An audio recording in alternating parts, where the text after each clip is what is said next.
Habang tumatagal, lalong nagiging malinaw ang nararamdaman ni Jane para kay Stephen.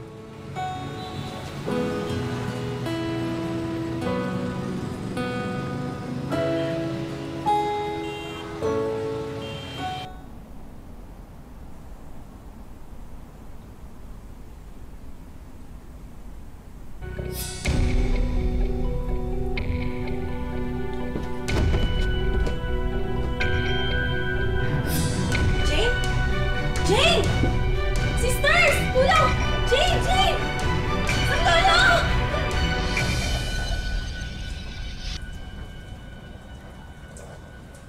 Mother? Ano po nangyari?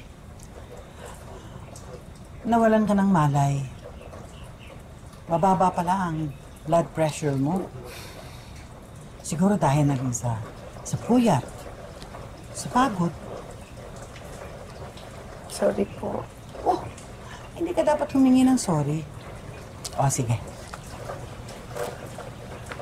Magpahinga ka na. Iwan mo na kita.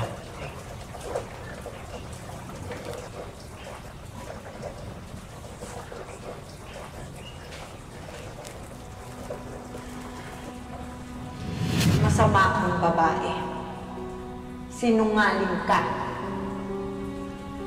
Umiibig ka, walang masama doon. Makiramdam ka.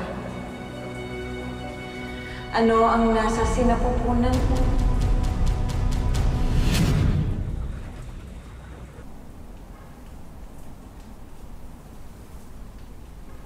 Ipinatawag niya raw ako, Mother.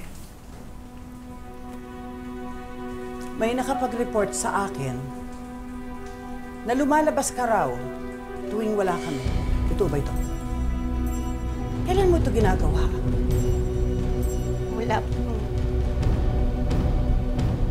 Nung nagkasakit si nanay. You know the rules, Jane. Alam mo na kung anong dapat mong gawin.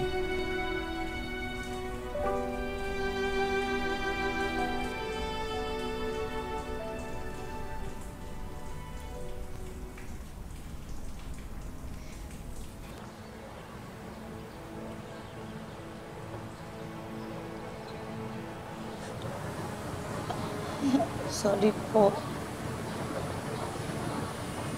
Ako din, Jane. Ako din. Hindi ko po kayo gustong saktan. Alam ko.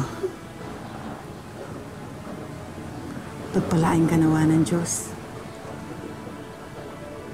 At gabayan ka niya lagi.